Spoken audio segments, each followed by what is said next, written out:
Je vous souhaite la bienvenue pour ce nouveau numéro de notre série Le Monde et nous. Et aujourd'hui, pour bien commencer cette nouvelle année, partons à la découverte d'un monde, celui des musées, avec cet entretien d'Annie Hainaut, la directrice des musées d'Angers. Je vous souhaite une agréable écoute.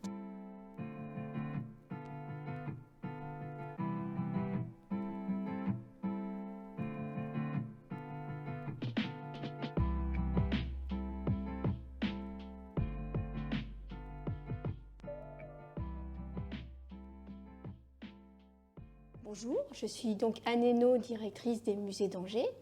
Donc j'ai différentes missions. Donc être directrice, en fait, je suis une chef de service culturel au sein de la ville d'Angers. Donc j'ai des missions liées à l'administration, l'encadrement des équipes. Mais je suis aussi conservatrice en chef du patrimoine. Donc au sein de cette équipe, j'ai également moi-même des missions de conservation des collections, notamment des collections de peinture. Et donc c'est une grosse équipe, plus de 90 agents. Et au sein des musées, donc c'est un gros service. On a 6 musées de France, le musée des Beaux-Arts, la Galerie des d'Angers, le musée Jean Lurcel, la tapisserie contemporaine, le musée Pincé, le muséum des sciences naturelles, le musée Château de Villevêque qui se trouve sur la ville de la commune de Villevêque, et l'Artothèque qui est rattachée au musée. Et donc on est une organisation mutualisée, c'est-à-dire que moi je suis la directrice, j'ai des collègues conservateurs mais qui ne sont pas responsables de site. On est organisé en 3 pôles. Le pôle des collections, où se retrouvent tous les collègues les conservateurs, responsables scientifiques, documentalistes, régie des collections. Un pôle des publics avec les médiateurs, ceux qui sont chargés de la communication et de l'événementiel. Le pôle des ressources qui est plus administratif, c'est l'ensemble des agents d'accueil et tout ce qui est lié à la boutique, au mécénat, au tournage, à la sécurité, à la gestion des bâtiments et tout ce qui est plus purement administratif comme la comptabilité ou les gestions des ressources humaines. Quel a été votre parcours avant de devenir directrice des musées d'Angers? Alors j'ai un parcours assez classique, je suis historienne de l'art, donc j'ai commencé il y a plusieurs années maintenant mon parcours d'histoire de l'art. J'ai fait l'école du Louvre, donc ce qu'on appellerait maintenant de L1 à L3 et l'équivalent d'un M1. Ça s'appelait la muséologie à l'époque. Ensuite, je suis allée à l'université de la Sorbonne, où j'ai fait, à l'époque, il y avait une équivalence partielle. Donc, j'ai refait un autre M1, qui était une maîtrise, et un DEA, qui serait l'équivalent d'un M2. Donc, moi, je me suis spécialisée dans l'art du 19e siècle. Et mes sujets de recherche portaient surtout sur la peinture de la première moitié du 19e siècle, et notamment un peintre Jean-Baptiste Mozès, que peu de personnes connaissent, mais dont un des chefs-d'œuvre est conservé au musée d'Angers. Alors après ça, comme beaucoup de mes collègues, beaucoup de mes camarades, j'ai fait mes premières expériences professionnelles, des stages, des vacations dans différents musées. Le musée de la vie romantique, qui est un musée de la ville de Paris, le musée du château de Versailles. Là, c'était une plus grosse institution, évidemment. Et donc, parallèlement, j'ai commencé à passer les concours administratifs. Et donc, j'ai réussi le concours d'attaché de conservation, qui est un concours territorial. Il y a 3 fonctions publiques, l'État, hospitalier et territorial. Moi, j'étais prise en territorial. Donc, j'ai été recrutée par la ville de Flers, dans l'Orne, en Normandie. Voilà, donc pour être responsable du musée du château de Flers, c'est au sud de Caen. Et donc, alors déjà un musée dans un monument, très beau monument historique. Et donc là, j'avais les mêmes missions qu'aujourd'hui, mais avec une équipe beaucoup plus restreinte, une dizaine de personnes.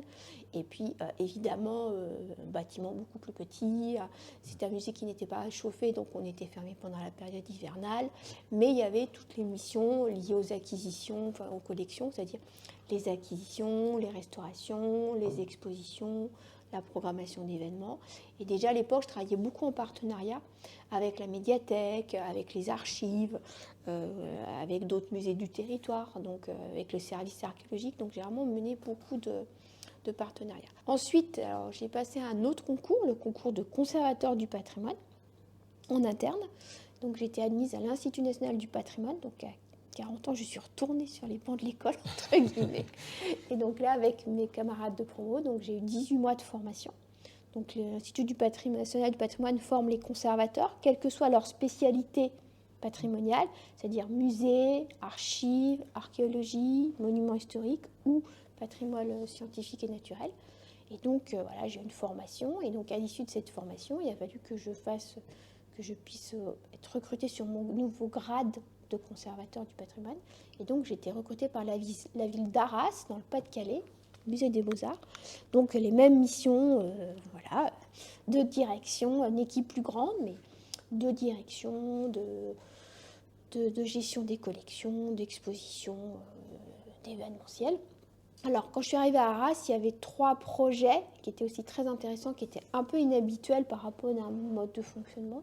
C'était, premièrement, il y avait une grande opération de récollement, c'est-à-dire vérifier un grand chantier des collections.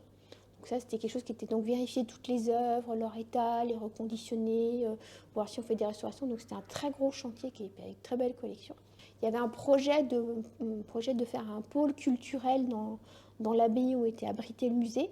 Okay. Abbaye qui abritait déjà le musée et une bibliothèque. Et donc il y avait un projet de faire c'était un très très grand bâtiment, un très immense bâtiment. Il y avait un projet pour que d'autres services culturels travaillent ensemble et ça aurait fait une synergie. C'est un projet qui n'a pas pu avoir lieu. Et puis surtout, alors j'ai retrouvé finalement Versailles, puisque quand j'y étais, il y avait un partenariat qui existait entre la ville d'Arras, le château de Versailles et la région Nord-Pas-de-Calais, avec l'idée de faire des grandes expositions de Versailles dans l'abbaye Saint-Va, donc au musée des Beaux-Arts d'Arras. Donc on a mis en œuvre 2 grandes expositions. Donc c'était des expositions très longues, très grandes, c'était plus de 18 mois, c'était très très long. Ah oui. Avec des œuvres de Versailles évidemment, sur plus de 2000 mètres carrés, donc vraiment des très très grandes expositions. Donc j'ai pu en mettre 2 en œuvre et puis donc ensuite j'ai voulu évoluer et donc j'ai postulé ici pour la direction des musées d'Angers. Et donc ce qui m'intéressait, comme j'avais déjà, c'était mon 3e poste, ce qui m'intéressait c'était d'avoir plusieurs musées, l'aspect de mutualisation, et le fait qu'à travers ces différents musées, ça permet d'avoir des collections beaucoup plus diversifiées. Ici, c'est des beaux-arts, à la galerie, c'est de la sculpture, au musée Jean Liossat, c'est de la tapisserie, au musée Pincé, c'est des collections d'antiquités extra-européennes, au muséum, c'est des sciences naturelles. Donc, voilà, des collections différentes et de pouvoir faire dialoguer les collections entre elles dans des expositions. Et puis, il y a beaucoup de partenaires sur le territoire, beaucoup de partenaires culturels, et c'est ça qui m'intéressait aussi. Ok. D'où vient cette passion pour les musées ? C'est quand j'étais plus jeune, quand j'étais adolescente, j'aimais beaucoup lire et j'aimais bien l'art. Et puis, juste après le bac, j'étais plutôt partie en hippocane sur des lettres et histoire. Et puis finalement, voilà, à un moment, ça ne me convenait pas forcément. Et donc, c'est vraiment l'histoire de l'art qui... je me suis dit, pourquoi pas l'histoire de l'art ? Puisqu'en fait, il y a de l'histoire, mais c'est aussi c'est très pragmatique, finalement, l'histoire de l'art. Il y a un côté opérationnel de terrain qui me plaisait beaucoup. Et puis, une fois que je me suis rentrée en histoire de l'art, j'en suis pas sortie. Donc c'était pas inné en soi, c'est venu au non, fur et à mesure. Non, alors j'avais toujours cet intérêt pour la littérature, pour l'histoire, pour l'art. Je faisais des expositions, voilà. Quand j'étais petite, j'ai fait des ateliers dans des musées, mais voilà, comme j'allais à l'opéra, enfin voilà, donc une pratique culturelle où l'art a été présent comme le reste, mais il y a un moment, c'est vrai que c'est ça qui m'intéressait le plus. On va maintenant revenir un peu dans le présent. Quelles sont les mesures, décisions que vous avez prises ou que vous comptez prendre par rapport au musée d'Angers ? Alors, moi, quand je suis arrivée, j'ai fait un gros travail parce que c'était des grosses équipes et il a fallu restructurer, notamment parce qu'on intégrait le muséum au sein des musées d'Angers et que l'Artothèque arrivait. Donc, cette organisation, c'est bien d'être mutualisée, mais ça nécessite pour les équipes et pour la direction beaucoup d'anticipation, beaucoup de dialogue. Donc voilà, c'est vraiment que chacun sache quelle est sa mission, mais je vous ai dit, il y a 3 pôles, mais ce n'est pas 3 silos, il y a beaucoup de transversalité. C'est vraiment qu'on travaille ensemble, qu'on hésite. C'est ça pour moi qui est très, très important. Et puis, quand je suis arrivée, j'avais quand même aussi une feuille de route. C'était intégrer le muséum à la direction des musées, puisque le muséum était à part. Alors, le muséum, il est aussi ancien que le musée des Beaux-Arts, donc c'était une institution qui a plus de 200 ans d'histoire. Mais voilà, c'était un gros travail pour... Comment dire, quand il y a une intégration comme ça, c'est dans les 2 sens, c'est-à-dire que le service qui intègre le plus gros service, voilà, c'est les collègues qui vont devoir travailler, mais il faut respecter leur histoire, leur métier, leur connaissance. Mais à l'inverse, il faut que la grande structure les accueille aussi. Oui. Donc c'est vraiment un va-et-vient. Et ça a vraiment été bénéfique, je pense, aux deux, puisque ça a permis au muséum d'avoir des méthodes plus pour les expositions, de faire de plus grandes expositions, de plus grands projets. Et puis nous, enfin, pour les musées d'art, parce qu'on a été musée d'art et d'archéologie, ça a amené une dimension plus scientifique. Et du coup, ça, c'était important. Et puis l'autre mission, c'était de rouvrir le musée Pincé, puisque le musée Pincé était fermé. Et donc, avec la collègue qui était en charge des collections, puis son successeur, il y a eu tout un travail qui a été fait pour définir l'identité de ce musée, le lien entre le bâtiment, qui est un hôtel particulier Renaissance, mais ses collections à l'intérieur sont différentes. Donc voilà, comment on explique ce bâtiment alors que les collections qui sont dedans sont différentes. Et donc avec un parcours permanent en haut et des expos en bas, justement, qui sont transversales à tous les musées. Donc tout un travail de rénovation, de choix des œuvres, de parcours, et ce qu'on a fait à Pincé, musée Pincé, ce qu'on fait dans les expositions, en étroite collaboration avec les équipes de médiation, oui, pour que les dispositifs de médiation soient intégrés dans la muséographie. C'est-à-dire que ce qui peut arriver parfois dans des expos ou même dans des musées, on fait les vitrines des œuvres et après on se dit où est-ce que je vais mettre le meuble de médiation. Voilà, c'est peut-être pas comme ça qu'il faut faire, c'est dans l'autre sens. Donc ça, c'était une belle expérience. Donc voilà, c'est peut-être deux choses dont je suis assez contente. Okay. Est-ce que vous avez des ambitions pour les musées d'Angers au niveau national ou même international, ou vraiment votre priorité c'est vous concentrer sur les habitants d'Angers? Alors, notre fréquentation, puisqu'on a des statistiques, elle est principalement locale. Elle est principalement okay. Angers, Maine-et-Loire et Territoire. Bon. Ça n'empêche qu'on a aussi des publics touristiques et on a au sein de nos musées, tous n'ont pas non plus la même configuration. Par exemple, la galerie David d'Angers et le musée Jean Lurçat, ils sont plus une vocation touristique. Pourquoi ? Parce que la galerie David d'Angers, elle est à côté du château et que le château qui contient la tenture de l'Apocalypse fait un billet jumelé avec le musée Jean Lurçat et le Chant du Monde est une version moderne de l'Apocalypse. Donc, ces établissements-là, ils peuvent avoir une vocation touristique plus forte. Après, au musée des Beaux-Arts, si on prend le musée des Beaux-Arts et les autres aussi, et le muséum. Alors, le musée des Beaux-Arts, il est fréquenté par tout type de public, beaucoup par les scolaires, évidemment. Et au muséum, là, évidemment, de par la nature des collections, le public, il est plus familial. Voilà. Donc, on essaye comme il y a une étude des publics, on sait vraiment quels sont nos publics, donc on essaye de faire à peu près pour tous les publics, d'où par exemple pour le public international, des cartels ou en tout cas des textes, un certain nombre de supports en anglais, voilà.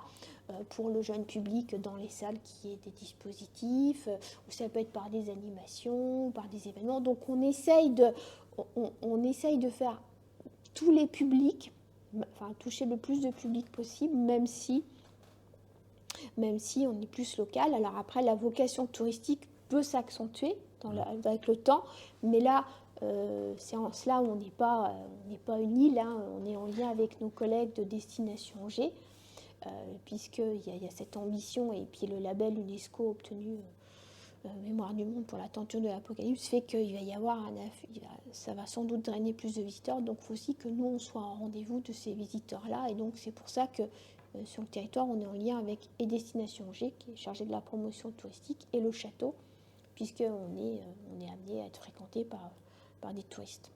Il y a une question que je me suis toujours posée, comment les musées choisissent une exposition? Quels sont les critères? Alors, on est plusieurs à être commissaires d'exposition. Donc en fait, les conservateurs et les responsables scientifiques, ils ont toujours plein d'idées d'exposition. Il n'y a pas de problème pour avoir des idées. Donc il y a des idées. Après, alors, des fois, c'est des gens qui nous proposent, des collègues, des musées, ça peut arriver. Des fois, nous avons nos propres idées et puis on va les faire. Donc, il y a deux types d'expos. Par exemple, moi, j'ai fait l'expo sur Jules Legel Le Neveu. Pourquoi ? Parce que c'était un peintre angevin qui est né à Angers au 19e, dont on avait mis plus de 1000 œuvres. Un peintre qui a rayonné au niveau national. Et donc, lui, il avait on avait les collections, même si on a emprunté des œuvres. C'était un Angevin et il a rayonné, donc voilà, c'est un sujet. Après, dans les expositions, il y a deux types d'expositions. Soit on fait des expositions à partir de ce qu'on a pour le territoire, soit on veut soit c'est un artiste qu'on a ou des œuvres qu'on a, des objets qu'on a, soit on veut rayonner. Oui.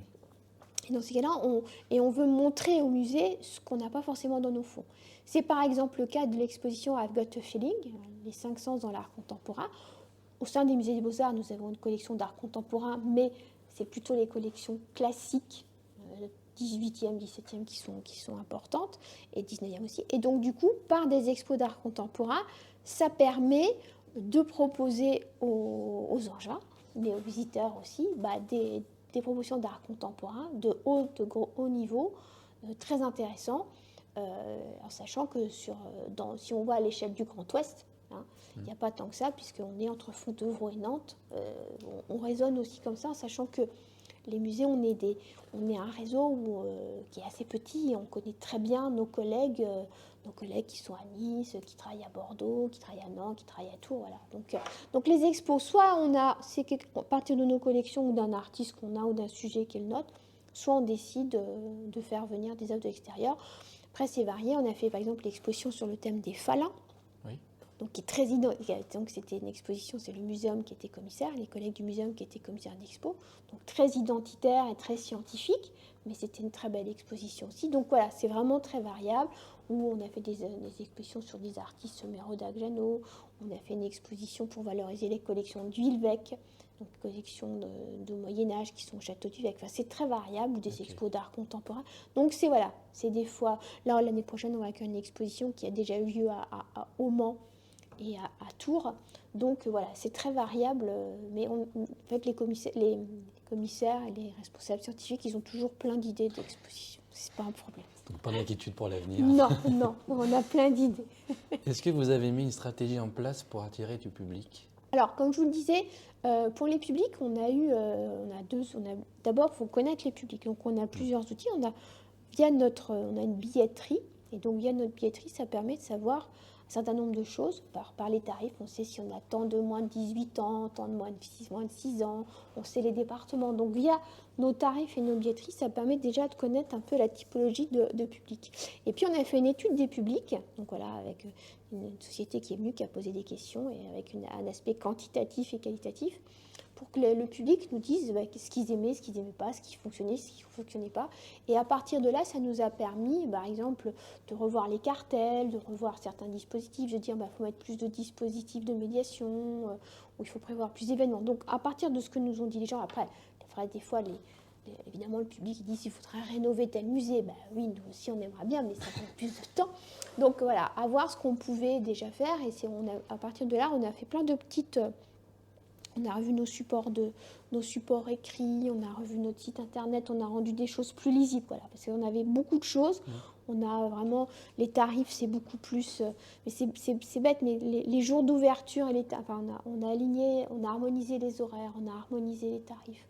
On a revu toute notre charte graphique, notre site internet. Donc voilà, il y a quelque chose, on a développé les réseaux sociaux, donc vraiment quelque chose de plus lisible, de plus cohérent, de plus simple, en sachant que nous, c'est déjà une grosse maison où il y a beaucoup de choses, donc essayer d'appliquer. Et donc, on a fait ça. Et donc après, évidemment, ce qu'on essaye, c'est de faire, alors c'est notre ambition, faire tous les publics de la maternelle. On commence très tôt, les visites, évidemment les familles peuvent venir, mais on fait des visites dès la maternelle, et on va jusqu'aux conférences pour les érudits, donc on fait vraiment toute la palette.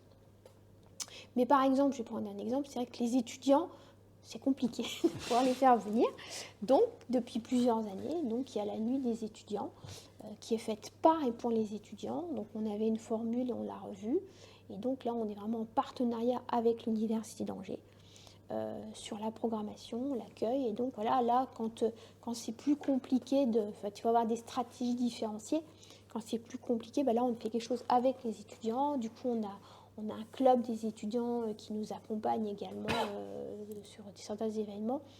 Et du coup, voilà, on essaye de faire à la carte sur certains, quand on veut toucher un certain nombre de publics, c'est comme ça. Donc c'est aussi tout type de médiation, la médiation humaine, les médiations, les dispositifs de médiation.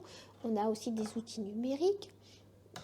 On a aussi les catalogues, on a aussi tout ce qu'il y a sur les réseaux sociaux, donc on essaye d'être le... Et puis aussi une programmation événementielle, c'est-à-dire des soirées avec de la musique, du conte, de la lecture, du théâtre. Et donc ça, on le fait avec soit via des compagnies, soit on fait aussi beaucoup de partenariats avec le CNDC, avec le théâtre, avec l'Anneau, avec différents...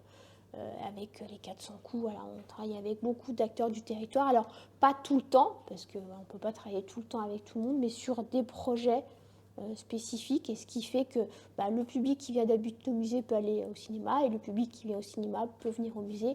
Donc, ces partenariats, ça permet de faire des croisements de public, et ça, c'est important aussi. Et puis, on accueille aussi, nous, alors ça, c'est moins une stratégie, on y reçoit plus, on accueille beaucoup d'événements liés à la ville. Je pense par exemple aux accroche-cœurs ou à d'autres choses. Et donc on est au cœur de la ville et c'est intéressant aussi, quoi. Ok. Et est-ce que tout ça fonctionne? Est-ce que vous avez vu une augmentation suite à toutes ces médiations, à ces Alors partenariats? on a vu, oui, on a vu quand même, depuis que je suis arrivée et puis après le Covid, on a eu quand même une hausse de la fréquentation. Donc oui, on a vraiment vu les journées du patrimoine. Alors on a vraiment vu une augmentation sur les journées du patrimoine. Et est-ce que vous êtes confiante pour l'influence des musées dans l'avenir? Moi, je suis confiante parce que l'expérience, c'était le Covid, parce que ça a été quand même assez violent, ce qu'on a tous vécu, là, de devoir être enfermés, de nous ordonner, de rester confinés chez nous. Ça a été violent quand même. Et puis on est revenu, on a été reconfinés, donc tout ça a été compliqué. Et les journées du patrimoine qu'on suivit après, les gens, on voyait, ils avaient cette envie de ne plus être dans le virtuel, de sortir de chez eux, de voir des choses en vrai, de voir des œuvres, de voir des monuments, de voir des médiations, d'admirer des œuvres d'art, de faire des médiations scientifiques. Ils avaient ce besoin de revenir à du réel, quoi. Oui. Et ça, on l'a vraiment senti. Oui, et puis dans ce monde qui est un petit peu compliqué, ils ont besoin d'avoir... alors, c'est pas une attitude passéiste, c'est-à-dire c'était mieux hier, c'est pas ça, mais d'avoir quelque chose de tangible sur lequel... tangible, ça peut être de l'art contemporain, hein, c'est pas forcément... Donc d'avoir quelque chose de concret, c'est important pour eux. Oui, donc ça, vous pensez qu'on ne le perdra jamais, ce besoin de voir Je les choses pense... en vrai, malgré l'émancipation de la Exactement. technologie. Il faut vraiment imaginer que ce qui est du numérique, ou même, nous on n'a pas ça, mais ce qui est immersif, c'est notre offre, c'est intéressant, ça va mettre de voir les choses autrement. Nous-mêmes, on a des dispositifs, il y a les réseaux sociaux, il y a, voilà, et on a beaucoup, je vois, on a beaucoup on est sollicité par beaucoup d'étudiants, beaucoup de gens qui veulent faire des tournages dans nos salles, enfin voilà. Donc les gens ont envie de... Alors il faut accepter que ce patrimoine, il a eux, mais qui veuillent faire un projet spécifique, quoi. C'est-à-dire qu'il faut être un peu ouvert d'esprit. Donc oui, ils ont, ça leur parle d'une certaine manière, ça les intéresse. Combien de fois je vois des jeunes influenceuses, des jeunes femmes se faire prendre en photo devant nos monuments parce qu'ils sont beaux. Voilà, je sens qu'il y a ce besoin de venir quand même à voilà, quelque chose qui est beau, quelque chose qui est identifié sur le territoire, qui les intéresse. Voilà, par les expositions, on voit aussi qu'on a tout type de public. Les familles, ça fonctionne extrêmement bien. La pratique familiale aussi, ou même pendant les vacances, les grands-parents qui font intergénérationnel, qui font la visite de l'expo à leurs petits-enfants. Voilà. On voit qu'il y a cette volonté de faire des choses ensemble, une pratique collective du musée, pas qu'individuelle, et aussi côté tangible des choses. Par rapport justement à cette question du numérique, est-ce que les musées, faut-il qu'ils s'adaptent? Alors, on a déjà du numérique, donc alors on n'a pas ces grandes choses immersives, mais comme je dis, on en a déjà le fait qu'on a un site internet avec une base de données. Par exemple, nos collections, les infos sur nos collections, elles sont sur internet. On est présent sur de très nombreux réseaux sociaux, et pas que les institutionnels. Et donc, on sait bien que selon le réseau social, on ne touche pas le même type de public. Donc, il y a une de nos médiatrices qui passe une bonne partie de son temps sur les réseaux sociaux. Et donc, les réseaux sociaux, pour nous, c'est de la communication, mais c'est aussi de l'information. Enfin, ça peut permettre aussi de faire de la médiation. Et d'ailleurs, au sein des musées, on a, c'est plutôt les plus jeunes générations, on a un petit groupe comme ça de contributeurs. Et donc, voilà, il peut y avoir quelque chose sur les collections, quelque chose sur la médiation, quelque chose sur les expos. Donc voilà, on sait aussi qu'il faut alimenter, c'est-à-dire que les réseaux sociaux, c'est pas une fois tous les 36 du mois, c'est continu, c'est tout le temps, tout le temps, tout le temps. Donc il faut que nous, on soit réactifs, qu'on ait des choses à proposer, mais en étant évidemment pas que dans de la communication, mais aussi dans de la proposition, mais tout ça demande du temps. Donc, et puis aussi de l'expertise, c'est-à-dire que si on veut proposer quelque chose, il faut que ça soit aussi solide. Et donc, oui, on a plusieurs contributeurs. Donc, les réseaux sociaux, et puis on peut avoir des dispositifs numériques dans nos expositions ou dans les parcours permanents. Voilà, ce support-là est intéressant et permet d'expliquer des choses beaucoup plus facilement que quand on veut des fois écrire. Quand on veut décrire quelque chose, par exemple une technique, quelque chose, c'est toujours très compliqué. Alors que quand vous avez un dispositif numérique, bah oui, on comprend tout de suite. Donc oui, c'est un support. C'est un support, on y est déjà, même si on est dans le monde numérique, même si notre monde à nous, il est très, très réel, très tangible. Oui, donc une exposition virtuelle, ça vous intéresse pas tellement. Moi, parce que, alors on pourrait, mais c'est vrai que nous, on est vraiment dans l'objet réel, quoi. Donc, bon, après, ça pourrait permettre justement de s'interroger qu'est-ce qui est réel, qu'est-ce qui est virtuel. C'est comme beaucoup de collègues, on s'est posé la question des NFT, voilà, est-ce que c'est moins d'actualité que ça ne l'a été. Donc, oui, donc c'est un vrai sujet. On s'interroge aussi sur cette évolution-là. Les mesures prises par la ville d'Angers sont suffisantes, selon vous, pour l'émancipation du musée? Alors, c'est vrai que la ville d'Angers, alors on est le plus gros service culturel de la collectivité, donc de la ville d'Angers. Donc, oui, les musées sont bien dotés. Je vous ai dit, on est 6 musées, plus l'Artothèque. Donc, voilà, on est ouvert, on acquiert des œuvres, on les restaure, on fait des expositions, on fait également des événements, une programmation culturelle. Donc le contexte général, il est florissant nulle part. Donc, mais voilà, il y a en tout cas une vraie volonté de maintenir un haut niveau de qualité de ce qui est présenté au musée, que ce soit les parcours permanents, les expositions, les acquisitions, les publications, les événementiels. Voilà, on continue à avoir une très belle proposition pour le public variée et on se renouvelle. Voilà, donc ça c'est important aussi. C'est normal qu'il y ait des temps forts. On a des temps forts, on a la nuit des étudiants, la nuit des musées, journée patrimoine et d'autres choses, mais on a inventé, les collègues de la médiation ont inventé de nouveaux événements comme la nuit du modèle vivant, qu'on va aller pour la deuxième fois, la journée du tatouage qui a beaucoup, c'est qu'à de lire fait couler d'encre. Comment est-ce qu'on peut faire du tatouage dans un musée? Tatouage, c'est aussi du dessin, voilà. Donc, il faut inventer, et puis à chaque exposition, on peut avoir, parce qu'à chaque exposition, le sujet est différent, donc on peut avoir un partenariat avec telle ou telle chose. Par exemple, pour I've Got a Feeling, on a eu des conférences qui se sont finies avec des dégustations pour avoir évidemment le goût. Donc voilà, il faut inventer à chaque fois.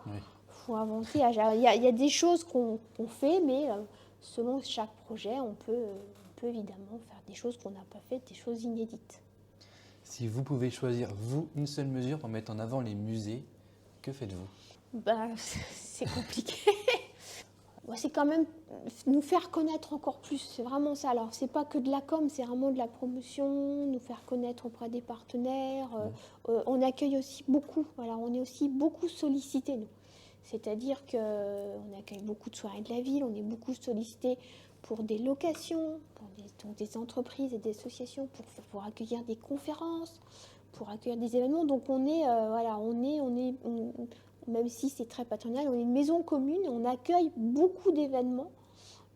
Et donc c'est aussi à l'occasion de reparler de nos musées, de nos collections, de ce qu'on fait. Donc voilà, c'est plutôt de continuer à être comme ça, ouvert sur l'extérieur. C'est pas une forteresse, un musée. Il y a des règles de sécurité, mais c'est pas une forteresse. Justement, que direz-vous à des personnes qui pensent que le monde du musée, c'est pas pour eux? En fait, les musées, que ce soit les musées, donc les collections d'art ou de sciences, Nous, on est en plus dans des monuments historiques, donc il y a déjà le bâtiment qui est imposant, les collections, mais ça, c'est du patrimoine. Et ce patrimoine, souvent on me dit, c'est pas pour moi, ou c'est trop beau, ou c'est trop loin de moi. Mais non, ce patrimoine, nous, personnel de musée, on en a la garde, on doit le conserver pour les générations à venir, les générations présentes, les générations à venir. Et ce patrimoine, il ne nous appartient pas, il est public, il leur appartient d'une certaine manière. Il est à eux aussi. Donc, on a toute une série de dispositifs. Il y a des journées gratuites, donc on peut dire qu'il y a le frein, je peux comprendre qu'il peut y avoir le frein tarifaire, mais on a beaucoup de journées gratuites, journées des musées, journées du patrimoine. On a des tarifs, on a aussi beaucoup de tarifs avec des gratuités. C'est gratuit pour tous les moins de 26 ans. Donc déjà, cette barrière-là, il y a des moments où on peut venir sans que ça coûte. Et puis, après, dans les propositions, beaucoup de choses leur sont proposées pour comprendre. C'est-à-dire que... et puis, les gens, ils viennent voir une œuvre. Le discours que moi, je peux avoir sur une œuvre, évidemment, ça va être un discours scientifique, mais si vous venez dans un musée, vous venez voir une œuvre et que vous aimez telle œuvre, on vous donne, nous, les clés de compréhension, c'est-à-dire ce qu'il a peint ou qui l'a fait et pourquoi et comment. Mais si vous venez la voir que pour la voir, vous avez le droit. Enfin, il n'y a pas à passer un doctorat pour avoir le droit, non, mais d'aller voir une œuvre d'art ou un objet, ou aller voir les collections du muséum ou les collections de tapisserie. Si vous voulez les voir, les regarder, les admirer, nous, on est là pour vous donner des clés. Mais si vous voulez simplement, et vous laisser embarquer. Des fois, il faut se laisser embarquer aussi. C'est peut-être le plus dur, justement. Voilà, c'est ça. Et vous dire qu'il n'y a absolument pas de regard et d'a priori. Voilà, on accueille vraiment beaucoup de gens. Et donc, il y a des choses pour vous permettre de comprendre, mais le public peut y aller et évidemment picorer, admirer, prendre ce qu'il veut. Voir nos bâtiments, beaucoup de choses, il y a beaucoup de choses qui sont possibles de faire. Est-ce que vous avez un dernier mot à nous dire ? C'est justement que ce patrimoine, on est dans un monde où les institutions sont un peu questionnées, pour ne pas dire les universités, les académies, les musées, ces grandes institutions. Donc les musées, s'ils existent, ce n'est pas des institutions pour être des institutions. C'est vraiment ce devoir de conserver. Et c'est pas conserver pour conserver. Si on prend le film d'Indiana Jones, on pourrait tout mettre en réserve et tout serait préservé et personne ne les verrait. C'est pas ça qu'on veut faire. On les préserve, il faut que les générations présentes les voient et que celles à venir les voient. Donc c'est vraiment ça, les garder, mais les rendre accessibles. C'est vraiment ces deux. Un musée, c'est pas un hangar, c'est conserver et rendre public. C'est vraiment ça qui est le plus important. Et je pense que c'est encore de belles années, je veux dire de siècles, devant eux, pour que ces collections. Nous-mêmes, nous avons des objets qui ont des milliers d'années. Au muséum, ils ont des spécimens qui ont des millions d'années.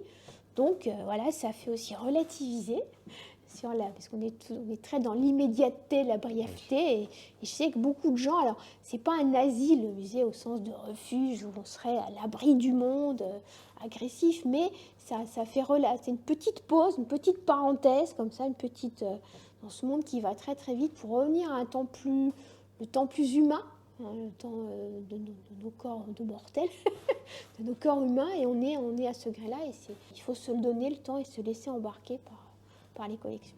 Merci beaucoup d'avoir accepté mon interview. Je vous en prie. Merci.